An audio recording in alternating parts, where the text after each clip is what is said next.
अनन्तं विभुं निर्विकल्पं निरीहं शिवं सङ्गहीनं यदोङ्कारगम्यं निराकारमत्युज्ज्वलं मृत्युहीनं परं ब्रह्म नित्यं तदेवाहमस्मि।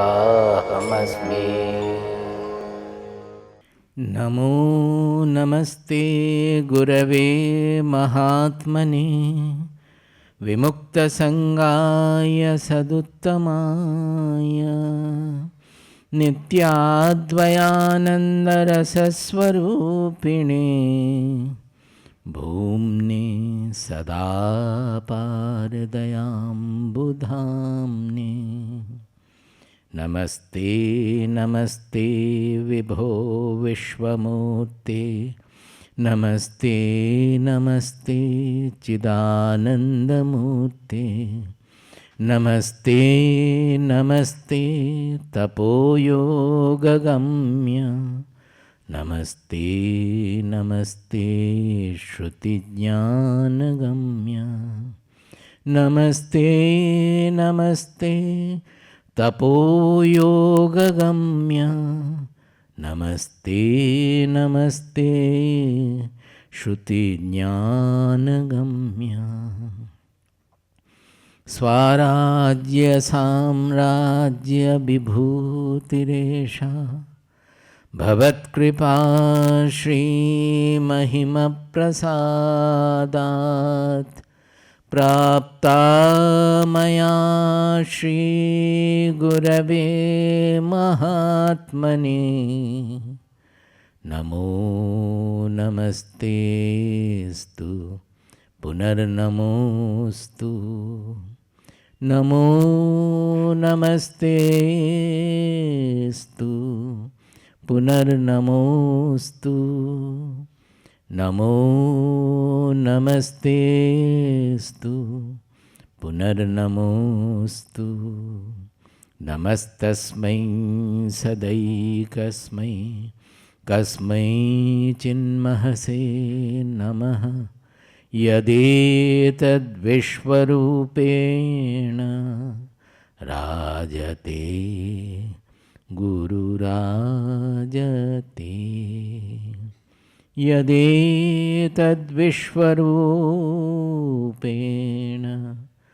राजते गुरुराजते। Hari. Up to the 26th I said it was the social awareness, how any sadhak should behave in the society, also how a knower should behave in the society, so that the society is always kept on the auspicious track. Even a knower cannot be selfish about it, but he doesn't have to be told about it. Generally, it is his nature. He becomes a person who is sarva bhuta hite rataha. So, after that, again he is coming back to the sadhana part. Although 27th I have done, I will repeat that part. Prakriti kriyamanani gunai karmani sarvashah ahankara vimudhatma kartahamiti manyate tattvabittu mahabaho gunakarma vibhagayoh guna guneshu vartanta iti matva na sajjate.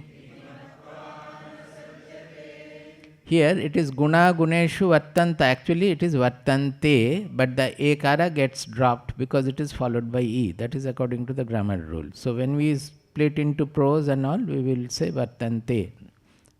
So the ekara gets dropped because it is followed by e. He said that This I have explained quite a few times, that Prakrite kriyamanani gunaihi karmani sarvashaha.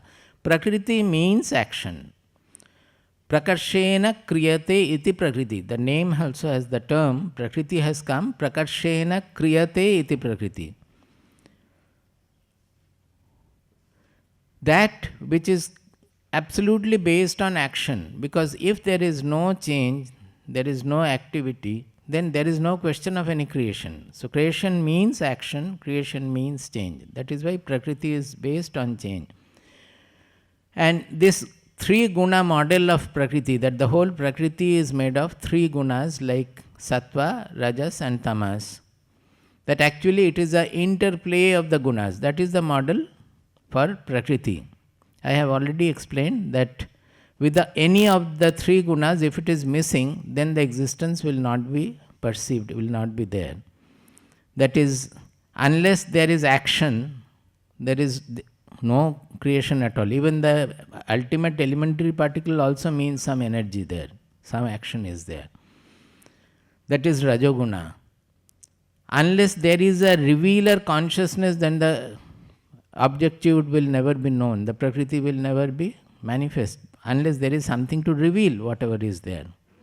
So the revelation is the revealing power is the Sattva Guna. And Tamoguna is the inertia, that is the sthiti part of it. Sthiti means the stability part of it. It is the inertia content, is the Tamoguna. Unless anything remains for a particular time, as small as possible, but even then it has to remain for some time to be existing. I said that a particle even 10 to the power minus 20 nanosecond or whatever, it has to have a certain lifetime.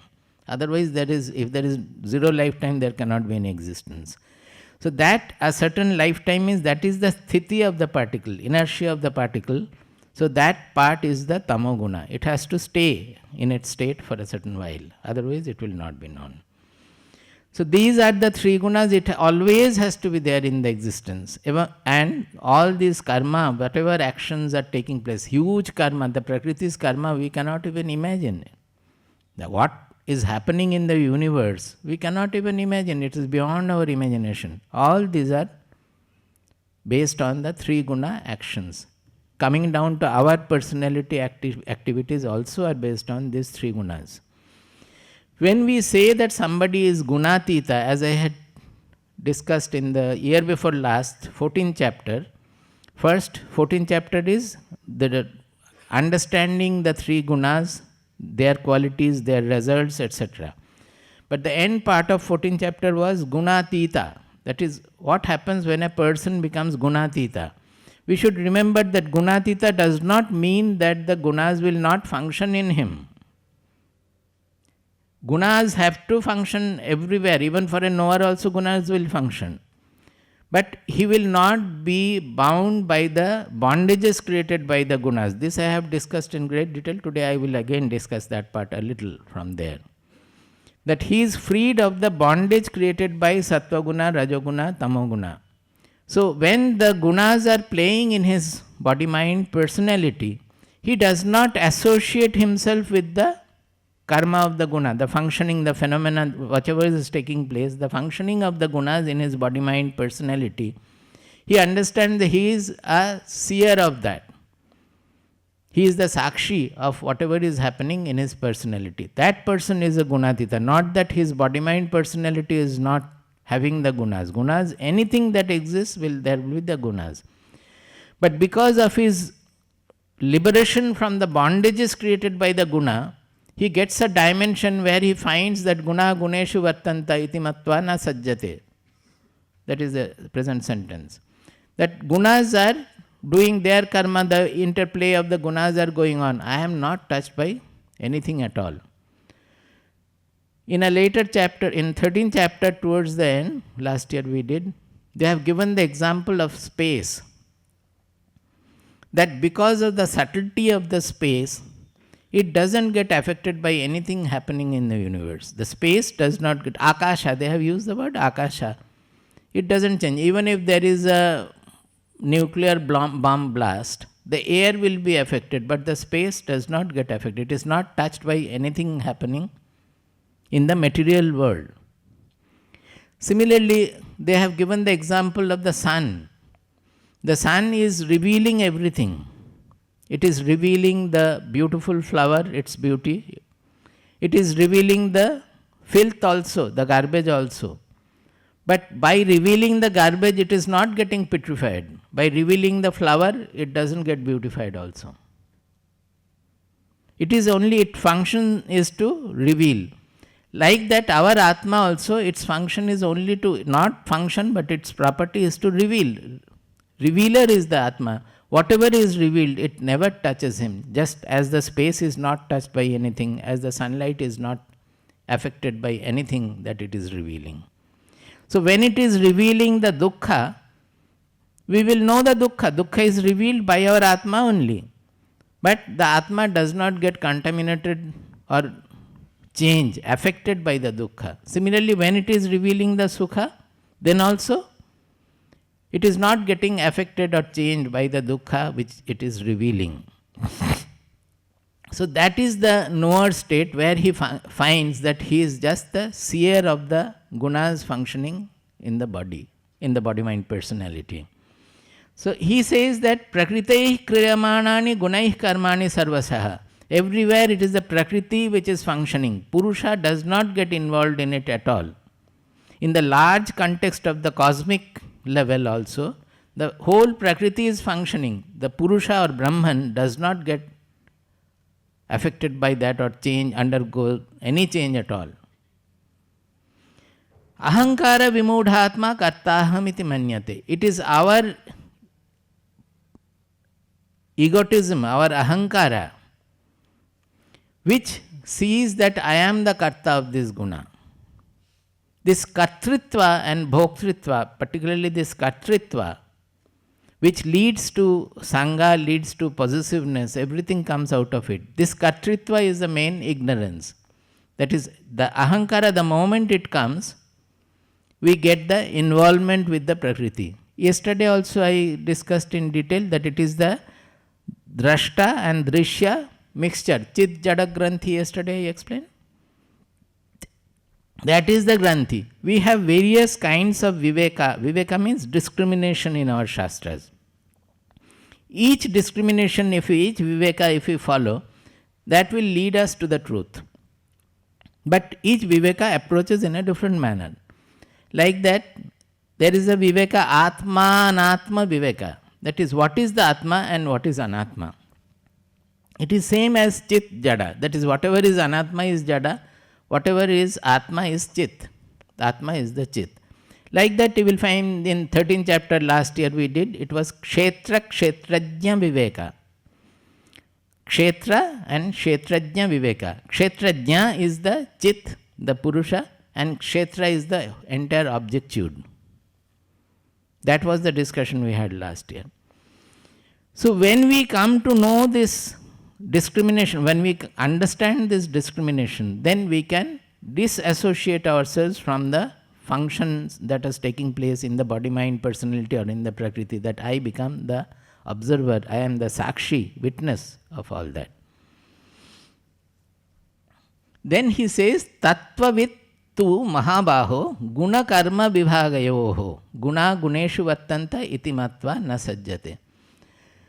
Who does not get clinging, who does not cling to the gunas and their karmas? He says, tattvavit, one who has known the truth. He knows truth of what? Guna karma vibhagayoho. That is, it means two things. One is the division of the gunas. That means, what are the gunas doing? We have to understand, as we did in the 14th chapter, I will do it today also to some extent. Karma means the gunas are resulting in some actions. What are the different actions created by the predominance of which guna, etc.? The division and distinction in all those things. And finally, the division between the seer, the Atma, and the gunas functions. That is also guna karma vibhaga. That is guna karma as distinct from the Atma. The guna and their function, guna karma, as distinct from the Atma. He finds that guna guneshu vattante. that it is all an interplay of the gunas, and the whatever actions are played, that is also with the gunas. So seeing that, he never clings to anything. Now I will go to the 14th chapter. 14th chapter, not all, some we will do. 5th verse, in some books it could be 4th also. Sattvam rajas tamaiti.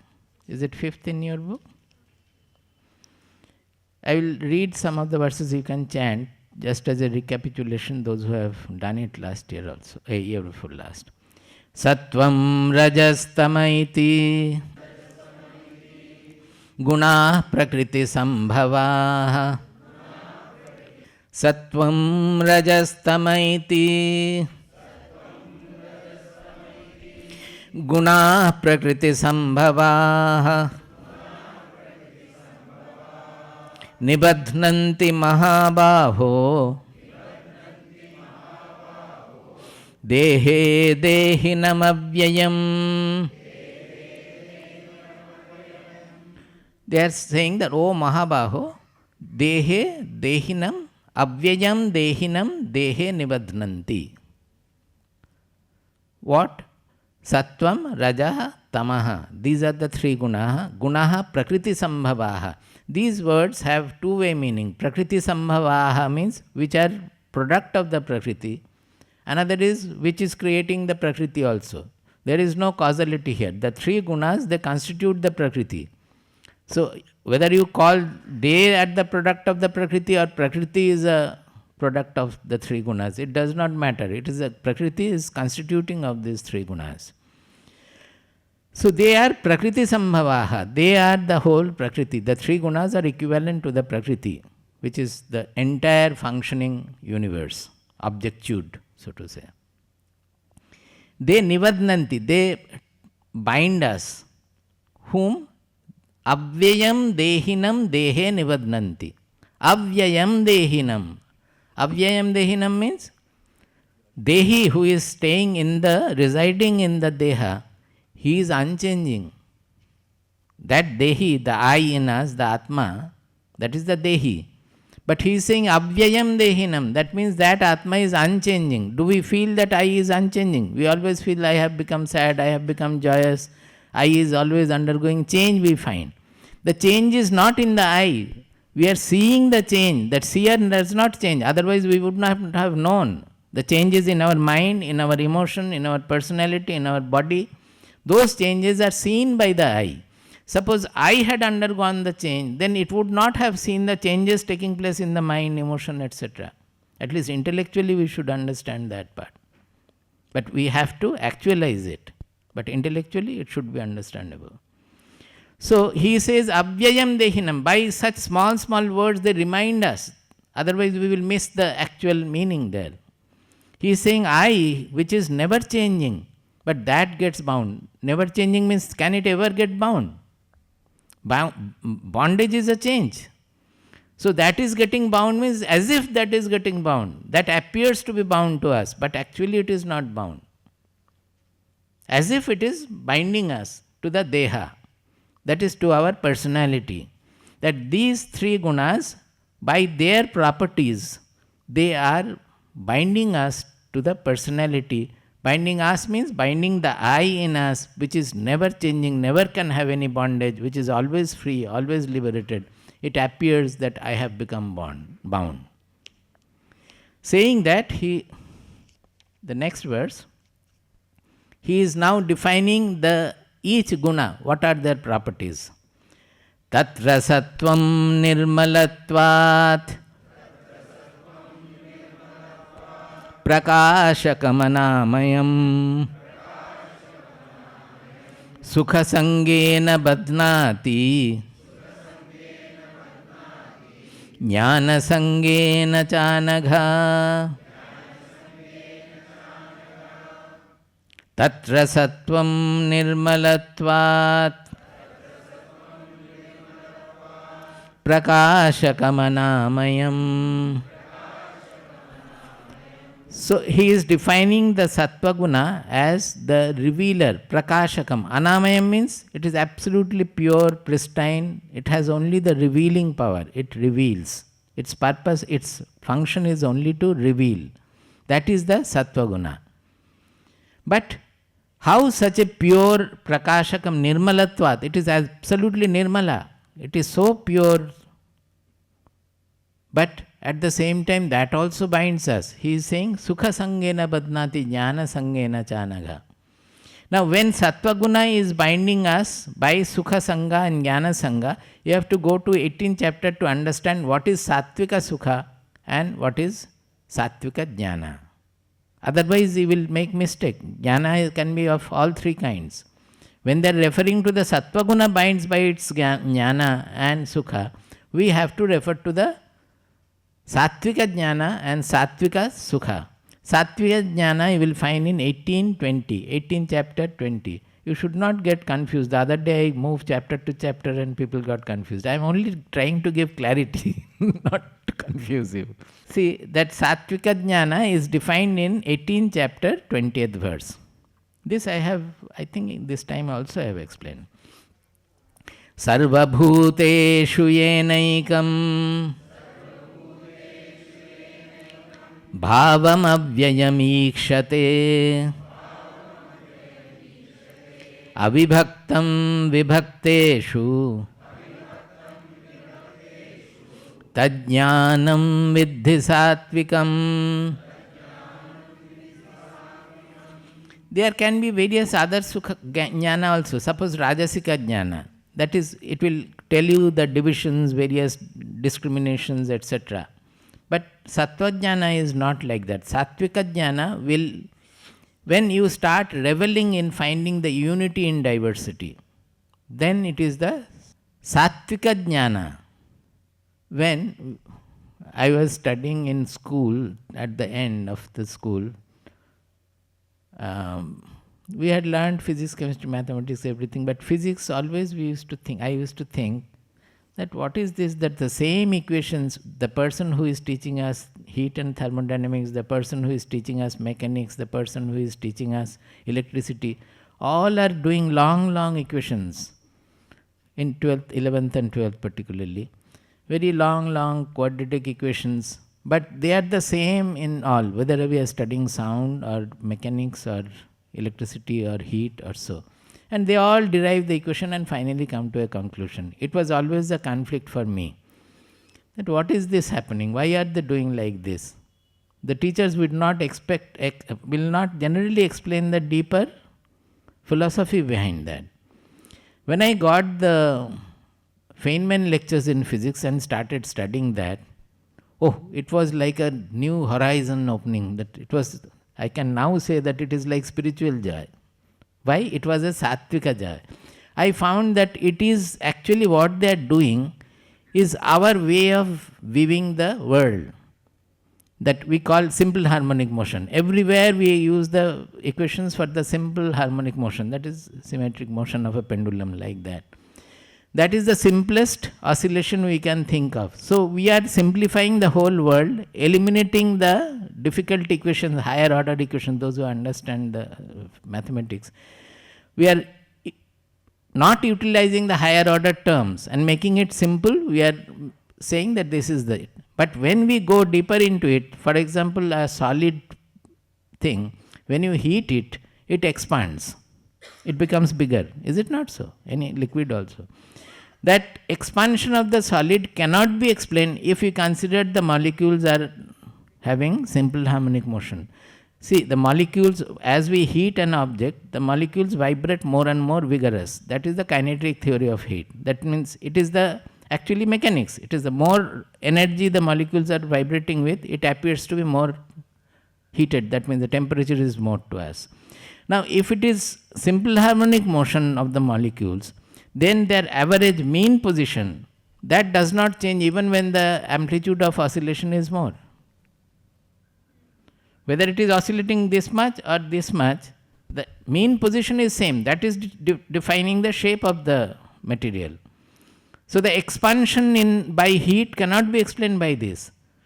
To understand the expansion, we have to take the next order of equation, which is asymmetric, which will introduce the asymmetry that when it vibrates, it will expand. So it is only our vision of the world to make it simple. Mathematics is not there in the world, it is in our brain. These equations, have you found the equations anywhere in the world? It is devised by the mathematician, and we are learning. It is our brain product. So it is our view of the world, and whether we study mechanics or heat or thermodynamics or electricity or so, that our vision remains the same. We are trying to understand it is in the simplest possible form, and that is why the equations are given. So in the school also, while teaching, the teacher should have explained the mathematics first, and what does it mean, what is the meaning of a quadratic equation, simple harmonic equation and all, and then explain all the subjects that it is our vision of the world. Heat, thermodynamics, everything would have been explained by that. They should not do it separately for each subject and confuse the student that they are all different. But seldom, I don't think even now also in the schools it is done. It's not done in our schools. So it was when I found out this truth, it was just like finding unity in diversity, that I have been studying so many subjects. Today that whole horizon opened up, that it is only the mathematics which I am applying everywhere, and it is our product. So that is the Sattva Guna which finds out the unity in diversity, which relates everything. Suppose each person is behaving differently. To find out a sequence or a harmony in that is the unity in diversity.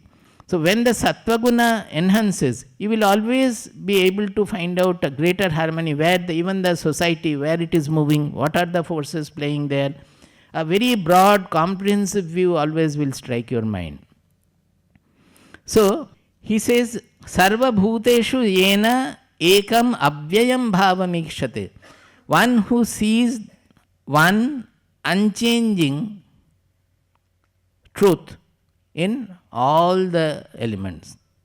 When we say that the whole universe, it is infinite variety, but the universe is appearing in my consciousness. What we are really seeing the universe, some is appearing to be outside, and thoughts, emotions are appearing to be inside. But the fact is that whatever we are perceiving, they are all appearing in my consciousness. True or not? So are they not all made of consciousness alone? Made of means they are all appearing, they don't have any other. Even the red color is consciousness, written in consciousness. It is like writing in air, elephant and a duster. The both are air actually. Elephant and a tiger, if you write here, or with chalk also if you write. Both are made of chalk only.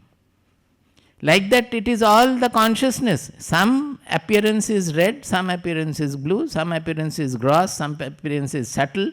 The concept gross and concept of subtlety, everything is there in the concept of consciousness. So this is the Ekam Avyayam Bhavam. That Sarva Bhuteshu, whatever is that, actually they are all expression or manifestation or appearance. In the appearance is the better word. In the consciousness. And consciousness is not an object. Consciousness can only be known as the amness in us, my Atma. You cannot see the consciousness as an object. Who sees, he is the consciousness. So this is the oneness, finding oneness in multiplicity. That is called Sattva Guna. So Sattva Guna helps us to have the Vidya.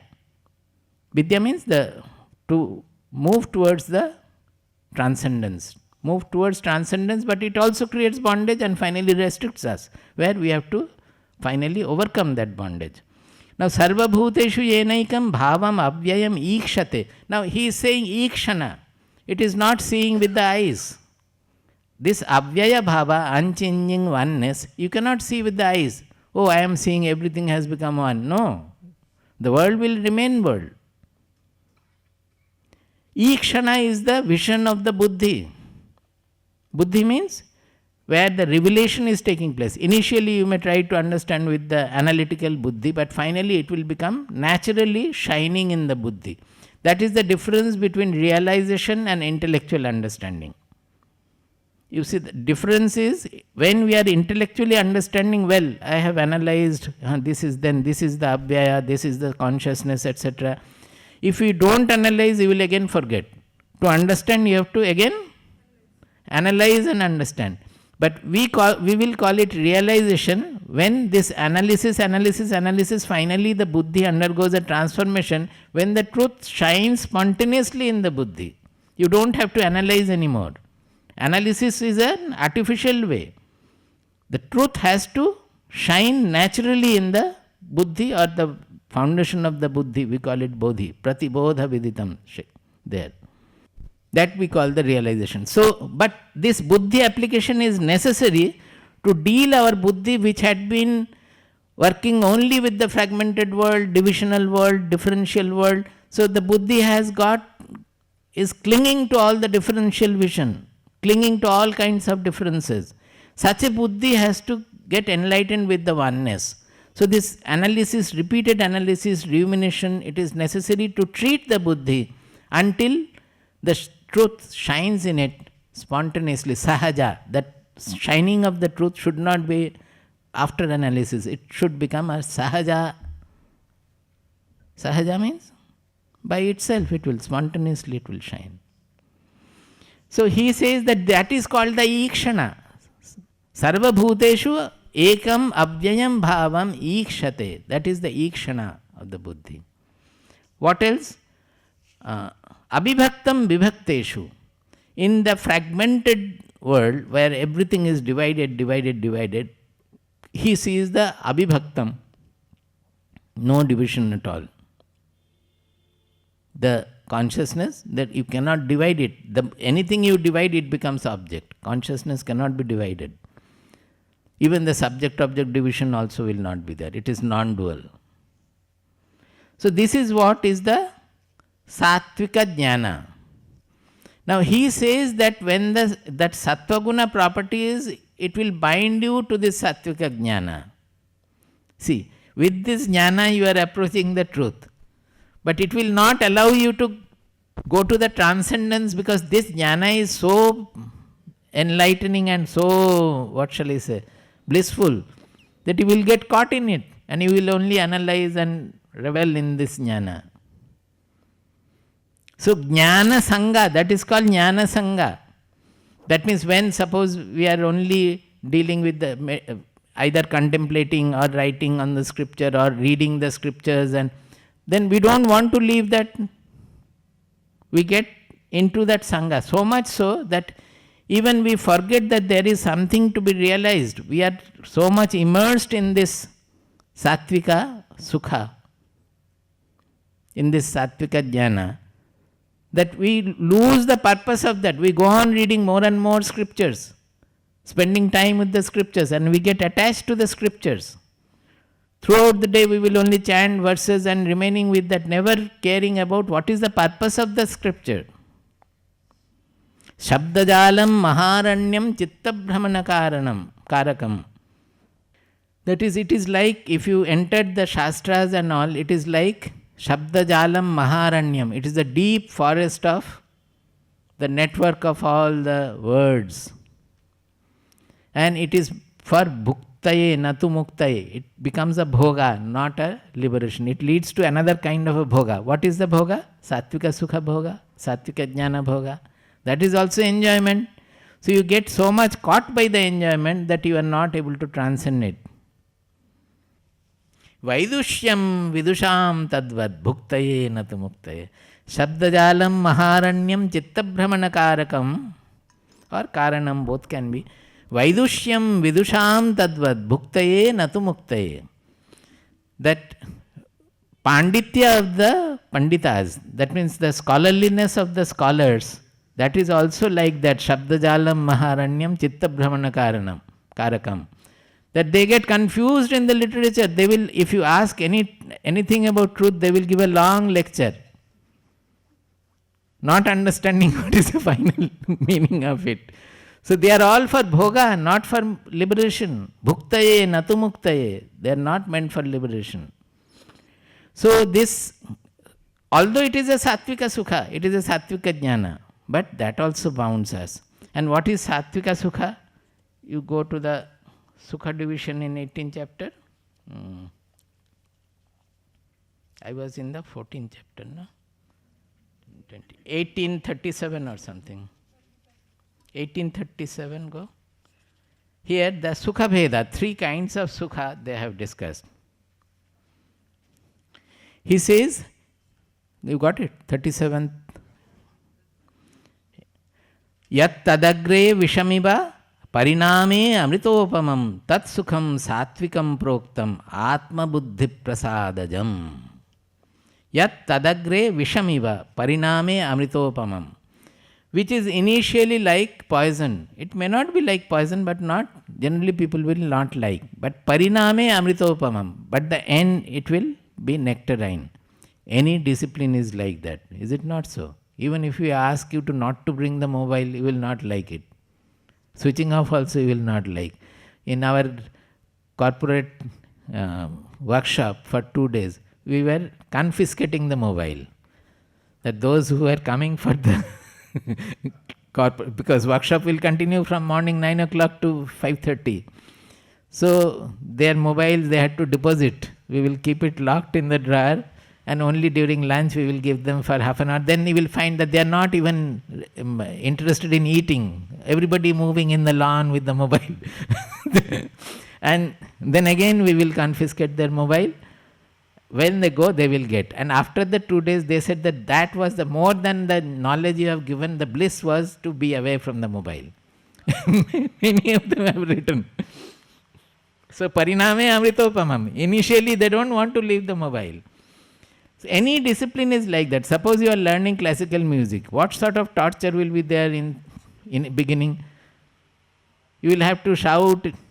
You have to listen to your out of tune voice, Vesura voice, you have to listen to also. Just by shouting it, you are not getting relieved. Whatever you are producing, you have to hear it. And you try to make this sound, that sound, and the teacher also will say, he will not allow you to move anywhere. Only this sound you produce for 4 hours, 8 hours. Sometimes they will say, you sit in the water up to the neck and then practice. Then you will have a greater. Everything a music. One who wants to learn the music, they will do, practice everything. You know, I had learned tabla for some time. So initially to perfect my fingering and the sound, what my teacher did, he used to ask me, first of all, we were using a big tabla, which is very difficult to play. It's not the small one and you can do many things. Big ones means there will be a lot of the rebounding. And over that we will tie a cloth. A thick cloth would be tied so that the sound doesn't come. And then you go on hammering, because otherwise people will come running and they will send you away. So much of disturbing sound will be there. But we have to kick our hands so much that finally the fingers will become flexible. And then you remove the cloth and start practicing. There are various other disciplines also. Everything will become hard by the time you learn. All these things will become hard. In any music, any practice, it's very difficult. Initial discipline is very harsh, difficult to practice. So it is agre vishamiva, because anything that is beneficial, you have to undergo a discipline. Only then, when you practice this discipline, you get the liberation in the world of music. Suppose you play. Bradman used to only throw the ball and hit it with the bat 100 times, 200 times without the ball going out here and there. Is it easy? Is it not Vishamiva? So with that practice he could bat well. Then any sports, any exercise, everywhere you have to undergo a very harsh discipline. Then only you will have the liberation in the world of that, whether it is music or sport or dance or anything. I always give the example of literature. When the boy starts studying the letters, he would not like to study. He has to be forced into it. He would not like. But after he has learned the grammar, he has learned the language, he will revel in the comics and the detective books and whatnot, the horror books, whatever he wants.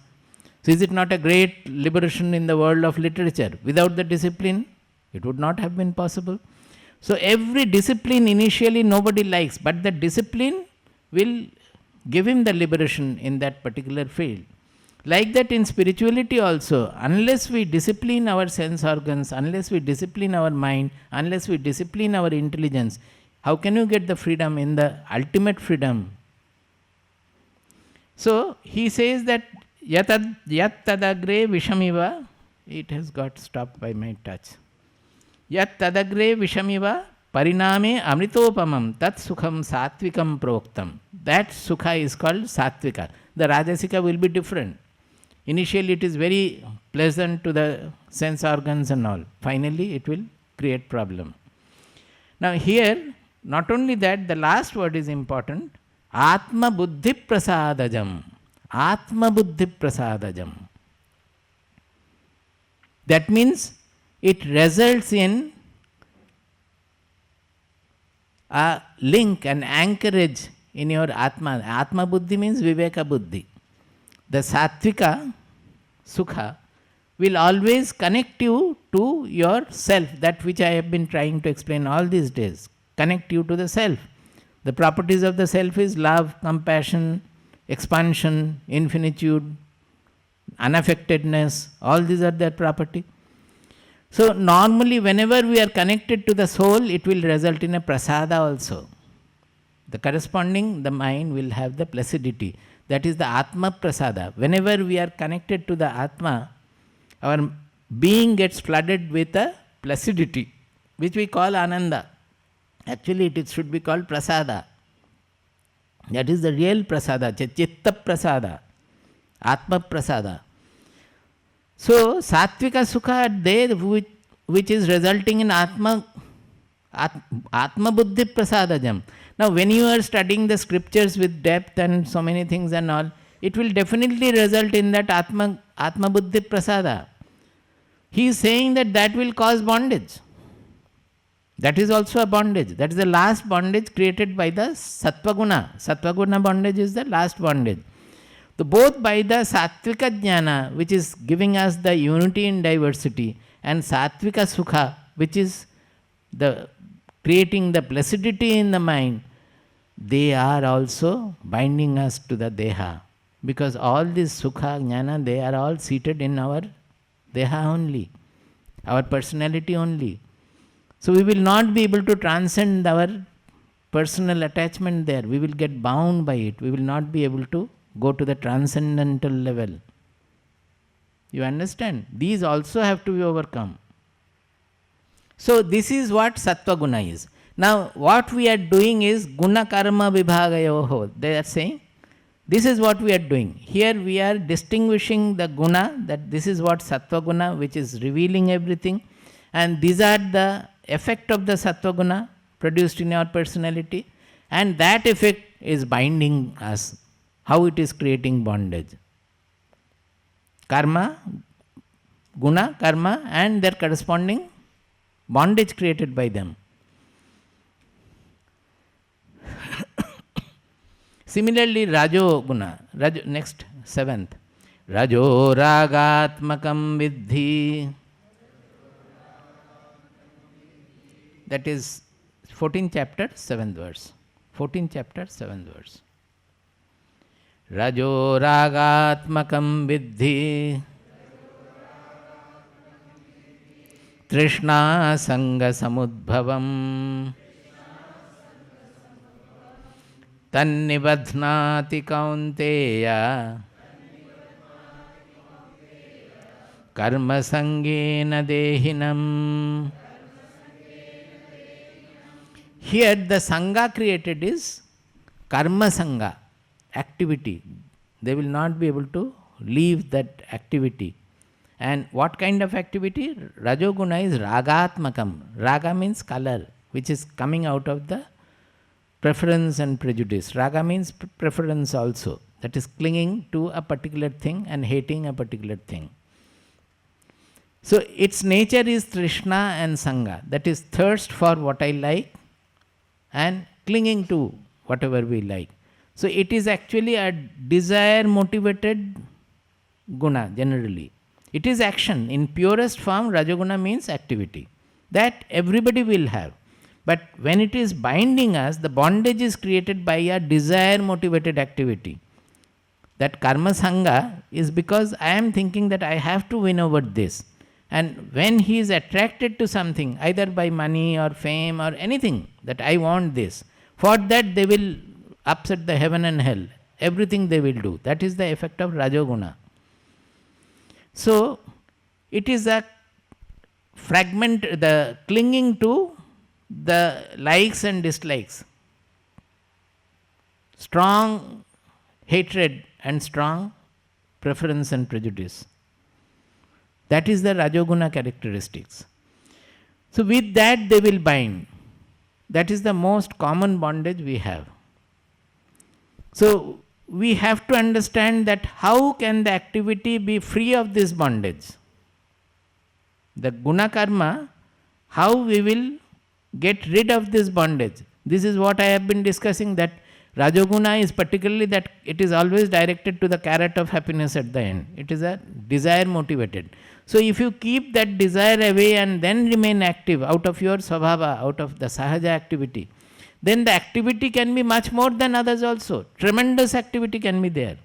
But it will not have the binding effect. That is the free activity I am saying. So Rajoguna as such is nothing wrong. Rajoguna, the whole nature is living on Rajoguna, and we cannot imagine the kind of activities that are going on. There is nothing wrong. That is why you will find some knowers are tremendously active. What was Vivekananda doing in such a short lifetime? What was Shankaracharya doing? Running around the whole north to south, east to west of the country and arguing with people. Is it less activity? Can you imagine the kind of activity they have undergone? But it is all without the carrot of happiness. It is all spontaneous Loka Sangraha. So there, the Rajoguna, there is nothing wrong, we should understand. The wrong part is the bondage created by the Rajoguna. So what we have to do is to identify the bondage created by each guna and watch our mind, when is that bondage created. So you remove the bondage, let the guna be there. Do you get the point? This is where the crux of the knowledge is. Then next is 8th verse of 14th chapter. Tamastu ajnanajam vidhi mohanam sarvadehinam dehinam. Tamastu ajnanajam vidhi mohanam sarvadehinam. Pramadalasya nidrabhihi tannibadhnati bharata. See, by tamoguna by nature is a cover, it is an inertia. Ajnanajam vidhi, it is born of ignorance. Ignorance by itself is not bad. Suppose when we are in deep sleep, we are absolutely ignorant of everything. That state is the fullest possible state, absolutely ignorant of everything. So tamoguna actually covers up the knowledge. As such, there is nothing wrong. Mohanam sarvadehinam. It is actually deluding us. That deluding part is the problem. And how it is binding us by the delusion? Pramada, alasya, nidra. These are the three the binding elements. Even there also, pramada, alasya, nidra, I will explain one by one. Pramada means inattention. Inattention means what? By inattention, we are not able to know what is the truth, what is anything. Suppose somebody has come, you know him, but you don't look at him, by inattention you miss him. So it is the lack of prakasha, lack of revelation, is it not? Because of inattention, we are always missing truth. So sattva guna is creating revelation, and tamoguna is creating it inattention. That means prakasha virodhi. It is hindering the prakasha. So tamoguna is working against the sattva guna by itself. It is hindering revelation. The next property is alasya. Alasya means it is just the opposite of rajoguna. Rajoguna means activity. Alasya is non-action, inertia. So the first one is sattva guna virodhi, pramada. Alasya is rajoguna virodhi. and nidra. In nidra, neither activity nor prakasha. So it is against both sattva guna and rajoguna effect. We generally in Sanskrit we call it prakasha and pravritti. Pravritti means tendency to act. Tendency to act. So we say the sattva guna is prakasha dharmi. That means it reveals. Rajoguna is pravritti dharmi. And tamoguna is sthiti, inertia. Now by pramada it means prakasha virodhi. Pramada means against the sattva guna, that means prakasha virodhi, that means which hinders the revelation. By alasya means pravritti virodhi. Alasya, idleness, it will not allow you to work.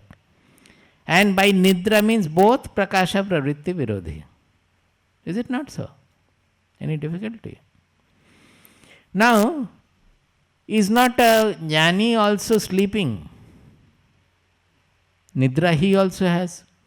Is he not sometimes feeling a little inertia also? His body is not all right, he will feel the inertia. Sometimes he will have inattention also. The wrong words will come. Forgetfulness is also another kind. I have told you so many times. I think again I will repeat. I am always thinking of requesting the Google to make a search engine for me. Because it is not that my memory is not there. That is how I can take out the sloka came finally. But it is the search engine in my brain which is not functioning well. That is, when I want that particular word, it is not able to find out where the word is residing. That is the work of the search engine. So my normal biological search engine has become bad. So if Google can produce something which I can fit here and find out the words, I will be greatly helped by that. So it is a sort of pramada. There are other pramadas also will take place. Swamiji, in speaking so many times, he says Ravana instead of Rama. And when we point out, he laughs that this is what inattention is. While speaking, the attention is not there.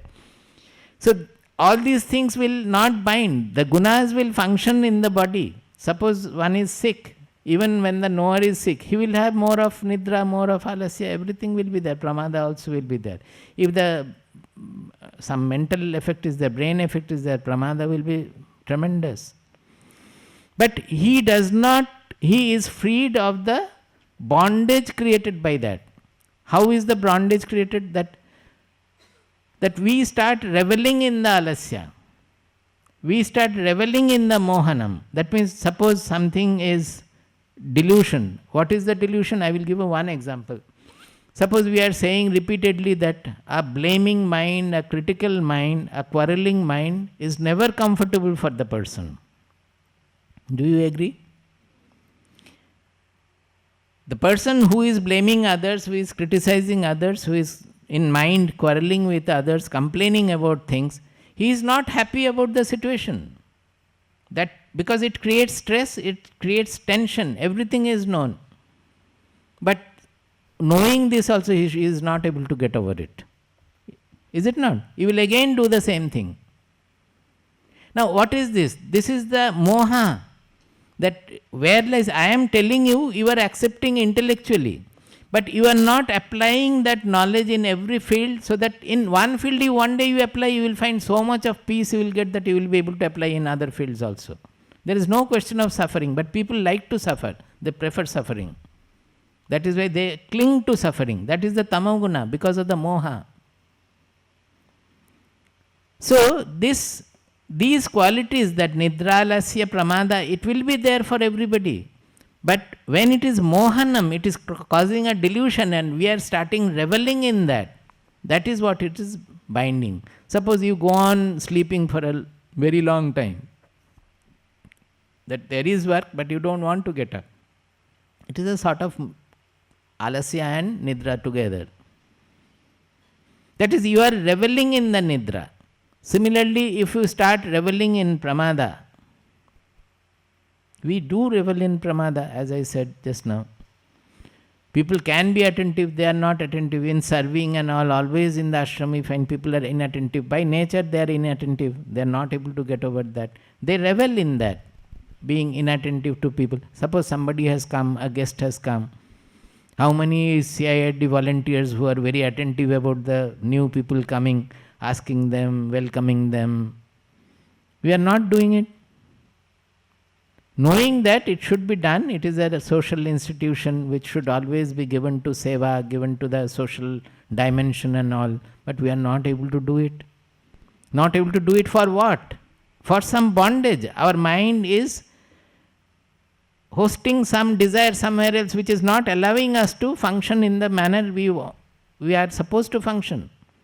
That is, suppose when the person has come, my mind is occupied by something else, some other desire. So you don't want to leave that. Maybe you want to go for food then, or you want to talk to somebody else then. So that sacrifice we are not ready to make to attend to the new person or so. You look into it, something will be there. These are the bondages we suffer from. Why a person while serving will not serve properly? It's very common that 2-3 vegetables are there. The vegetable which is already there, we will ask 3 times, will you take more, will you take more? Finally the person eating gets annoyed. Are you not seeing that it is so much there? Why are you asking again and again? 3 people have come and asked me. We have to get such reactions also. Now why a person is behaving like that? Because the mind is not focused on the work he or she is doing. The mind is taken away by some other desire, something. It is all inattention. It's all pramada. And they are not able to function properly because of the pramada. So this is how the gunas, they bind us and create the ajnana, the ignorance around us, and they hinder our transcendence, our liberation.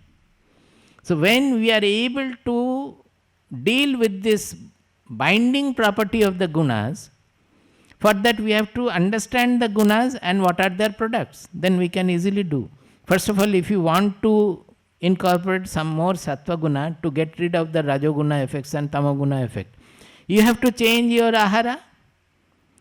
Because how will you become sattvic? What is that ahara? Everything is ahara, not only the food. First of all, food has to be changed to become sattvika. Then whatever we are seeing, that has to be sattvika. They are all inputs. Whatever we are hearing, the music we are hearing or the words we are hearing, they have to be sattvika. Everything, the books we are reading, unless they are sattvika text, sattvika things, then the mind will not become sattvika. Whatever we are reading, whatever we are talking, whatever we are listening, the property of those gunas are coming to our personality, and they will have their karma corresponding to that. So if we feed our personality with all kinds of sattvika ahara, including the feed of the intelligence, the feed of the mind, everything has to be sattvika. Narada told Sanat Kumara that I have read everything, all the shastras, everything I have read, but I am a mantravid. Natu atmavid. I am a mantravid. I have not known myself. I am not an atmavid, although I have read everything. Tarati shokam atmavid. Why am I saying that I am not an atmavid? Because I have heard that an atmavid will not have grief. Tarati shokam atmavid. One who is atmavid, he will cross over the grief. But I have grief, so I have not known the self. You give me upadesha so that I can know. Then Sanat Kumar asked that before I give you upadesha, I must know what all you know. It's a big paragraph in Chandogya Upanishad. Narada is saying what he knows. There was nothing he did not know. It was starting from the 4 Vedas, 6 Vedangas, to all kinds of Nyaya, logic, this, that and all, including Sarpa Vidya, black magic, white magic, everything Narada knew. But completing that, he said, but all these are I know only the mantra. Mantravidosmi. Natu atmavid. I have not known. Then Sanat Kumara starts. This is the Narada Sanat Kumara Samvada in Chandogya Upanishad. There in the beginning itself, the Sanat Kumara is telling Narada Ahara shuddhau sattva shuddhihi, sattva shuddhau dhruva smritihi, smritilambhe sarvagranthinam vipramokshaha. He says, ahara shuddhau sattva shuddhihi. Sattva means the being, whatever our personality is constituted of. When the ahara means inputs, all kinds of inputs, as I said, inputs to the indriyas, inputs to the mind, inputs to the intelligence. When all the inputs are purified, then it will lead to the purification of the being. When our being becomes, our personality becomes pure, dhruva smritihi, then we will get back the memory of who I am. And that is a permanent, that dhruva, that never changes. We will get back, we will know that I am, it doesn't undergo any change at all. But he is calling it a smriti. Why I call it? Smriti means memory. Why? Because we are all that. But we have forgotten that we are, because of the association with the objects and the fragmented world. Otherwise, in many shlokas you will find all of us are mukta, all of us are jnani, but we don't know that we are jnani. That such shlokas are also there. So, when the being becomes purified, then automatically we get back our real identity. Tasmai mridita kashayaya tamasasparam darshayati Bhagavan Sanat Kumaraha. Mridita kashaya means whose desires have come down, whose desires have got eliminated. For him, Sanat Kumara showed the param, tamasah param, that is which goes beyond the darkness, that means the illumination, enlightenment. Sanat Kumara gave him the enlightenment. So, this sattva guna, rajoguna, tamoguna, to get rid of their bondage, we have first of all to understand what are the gunas, what are their effects, how they are binding us, and to actually activate. Unless we enhance our sattva guna, we will not be able to have a control over the rajoguna and tamoguna. When sattva guna is enhanced, then we will still be under the binding effect of the sattva guna. Here many people miss. They take to all kinds of spiritual practices, meditation and all, and they get completely bound by that. If meditation is giving some bliss, they repeatedly go into the meditation to have the bliss. If they are given to knowledge practices, they go on reading one shastra after another shastra, writing tika, tippani on them and all. What is the purpose of the shastras? It is to liberate you from bondage. That purpose is lost. They get completely bound by the shastras. So there, to get rid of that, we have to understand that this sattva guna also is creating the bondage. And I have to go beyond it also. But the love for the sukha and jnana of sattva guna is so much that it is very difficult to get rid of that. So, our shastras say for that you have to surrender. Surrender means whether the tamoguna comes, whether the rajoguna comes, whether the sattva guna comes, I accept everything. But I don't get bound by any of them. Bondage effect will not be there. But when the sattva is high, we will read, we will teach or whatever. The sattva guna effect will be karma, sattvika karma will be there. Suppose rajoguna is more, then we will function in a more vigorous manner or so. Suppose tamoguna is more, we will sit idle, maybe. We will sleep more, we will keep quiet, and we will doze in the name of meditation, as most of the people do. Dozing in the name of meditation is very common. So, this is how we have to know. And finally, we have to go to the level of gunatita. That means when whatever guna comes, he is not bothered about it, because the bondage element is no more there. He accepts the gunas functioning. For some physical reason, if there is tamoguna more, he will accept that also, like Jada Bharata. Now let us get back to our third chapter. If I explain so much for each shloka, I have to stay back the whole year. And all of you will be missing, so I have to tease the chairs here. Even 1 month is too long for all of you. Almost 1 month.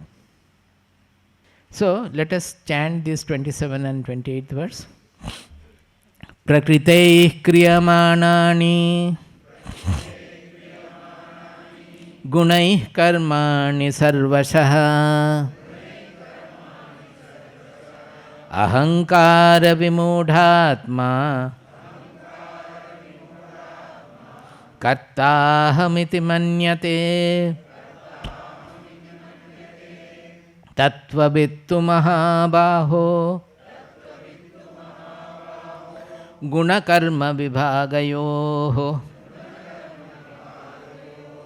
guna guneshu vattanta iti matva na sajjate. To explain this word, that iti matva na sajjate, I spoke so much only to explain this iti matva na sajjate. By knowing that guna guneshu vartante, by understanding the guna karma vibhaga, that knowing that they don't get, they no more cling to it, sangha, that sangha they get over. Sangha to the sattva-guna also, sangha to tamoguna, sangha to rajoguna, sangha to sattva-guna also they overcome. 29th. Prakritir guna sammudhaha sajjante guna karmasu tana kritsna vido mandan kritsna vinna vichalayet. Now he is saying the opposite, that prakriter guna sammudhaha sajjante guna karmasu. Those who are absolutely deluded about the prakriti's gunas, their function and their effect and all, they always get clinging to the guna karmasu, to the gunas and their effects, their karma. They always cling to that because they don't have the clarity, the understanding of the Prakriti's functioning through the gunas and karma and how they are binding us. Because they don't know, they are sammudha means they are mohita, they are deluded about it. They don't understand that it is gunas are functioning and I am not touched by them at all. I am unaffected by that. That part they are not able to understand. So they always cling to the various gunas and karma. But what he says is tan, mandan, those ignorant people, kritsnavit na vichalayet. Kritsnavit means those who know everything. That means a knower. A knower should not destabilize such people by saying that no, you become gunatita and all. They are deluded about it and they are doing things because of the delusion. We often say that those who have the ego, they are the people who work for CIRD or other places generally. Those who are working, they should not mind anything, but it is like that. We always say that if the ego is not there, most of the people will not function. But if you allow them, we have seen that suppose you allow many of the disciples to teach and preach, you will find that many people will join and they will start teaching. They like to do that because Gurugiri everybody will like. Guru mile lakhe lakh, shishya nahi mile ek. Baba used to say. Guru mele lakhe lakh, shishya nahi mele ek. It's a Bengali word. That is, gurus are available in lakhs and lakhs. Not a single disciple is available anywhere. Because it is not the gurus are available, but otherwise also it is the guru pravritti that we have. We always want to preach. Before I have known the truth, I want to teach others. So if you allow the students to teach, after 1 year or 3 years or so, you will find hundreds of people will join our institution. Because they will have the ego satisfaction by teaching and preaching. Not only that, if you allow them to do in their own manner, then also you will find people there. Because they have the ego satisfaction in doing in their own manner. But if you prevent that and try to sublimate them, then they will also be destabilized and your work also will not be done. So you will be left with nobody. These are facts, I must tell the truth. No? So that is why Swamiji always says that some mamata should be there. Without mamata, nobody will feed people also properly.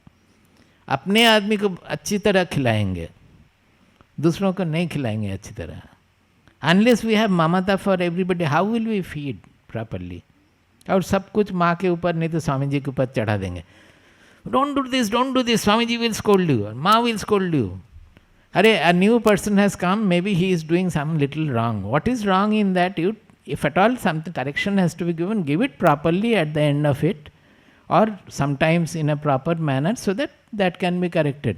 When the person is taking food, if you run to him and ask him not to use this and not to use a spoon or anything of that sort, not to take like this or so, what will be the effect? Will people like it? But people don't understand that. Actually, basically, we don't have the mamata. Why? Because if I am hurting others, I should know when I am hurting. Suppose somebody has designed here in the shrine, ashram also it happens, somebody has designed a shrine in a particular manner, and it is not ugly, nothing has gone wrong. If you suddenly go and change it, will not the person be affected by that? If I do it with lot of devotion I have done, maybe it is a little not so beautiful as you do or so. That might be. But can we not accept it for at least some time? And next day when if he or she does it again, we can tell that please do it in this manner, or don't use this flower, use some other flower. It can be nicely done, provided we feel for the person. If you suddenly go and change, then the other person will be hurt, he will not come again. This is the war field where all our tendencies can be tested, and it will come out, provided we are ready to do the karma yoga, we are ready to purify ourselves, then only we will know. So he says, Tana Kritsna Vido Mannan Kritsnavinna Vichalayat. Such people who do not know the comprehensive truth, those who are mudha by those who are deluded by the guna karma also, you should not destabilize them in any manner. Allow them to work, remaining under delusion, but trying to put them into karma yoga. From other places you will find that you can tell them that you do it. That karma yoga means what? The desire is there. But every time while working you are trying to surrender the desire. That jajya bhavana is functioning before you have the knowledge, not after you have the knowledge. Then everything is jajya. You don't have to perform any jajya. The jajya, surrender, samatva, these are all coming when you have some impurity.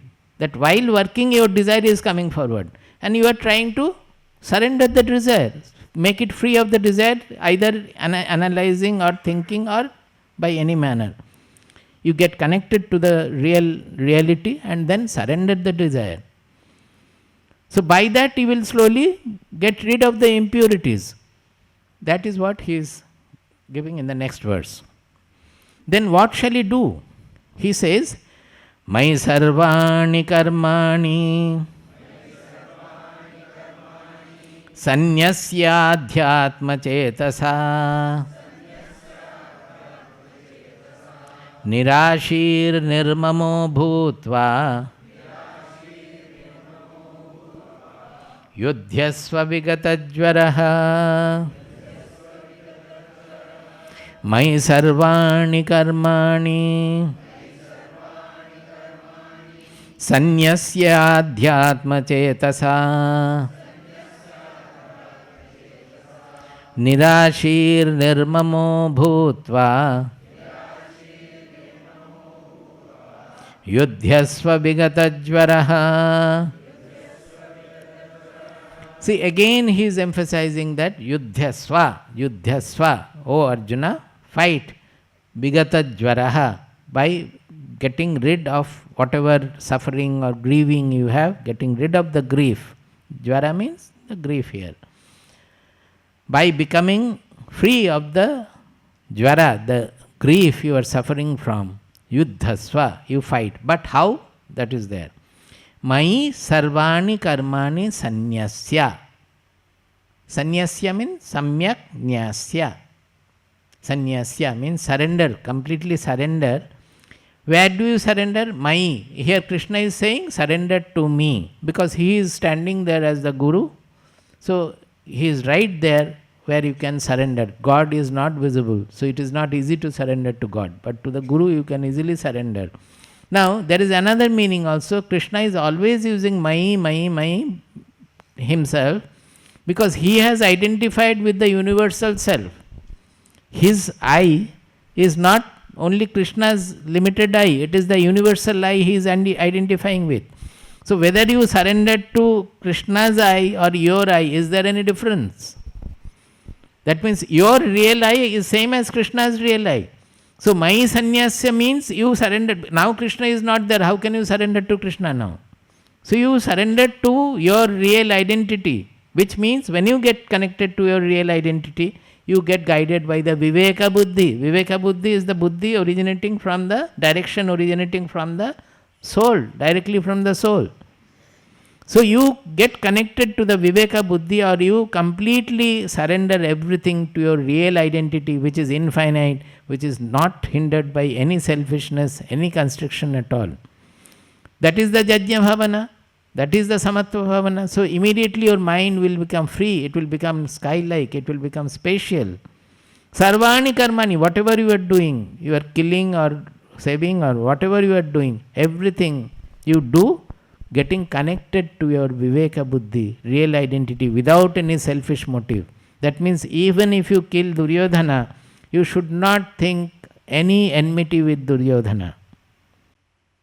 You have to kill him because it is part of your war and you have to defeat them. In the process, if Duryodhana has to be killed, you will kill. Not out of the enmity you are suffering from. All these 13 years you have hosted the enmity towards Duryodhana.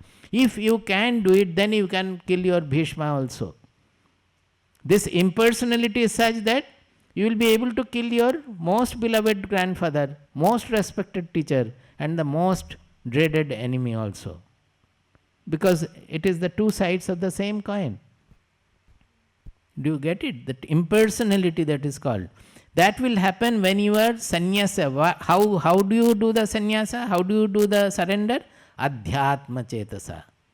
By being connected to your soul. This adhyatma, in 8th chapter, 3rd verse, he has defined. Svabhavo adhyatma muchyate. Arjuna asked that what is the meaning of adhyatma? In the 8th chapter, 3rd or 2nd verse, he is saying, Svabhavo adhyatma muchyate. This adhyatma, spirituality we say. Actually in Sanskrit it is adhyatma vidya. That is what we call spirituality.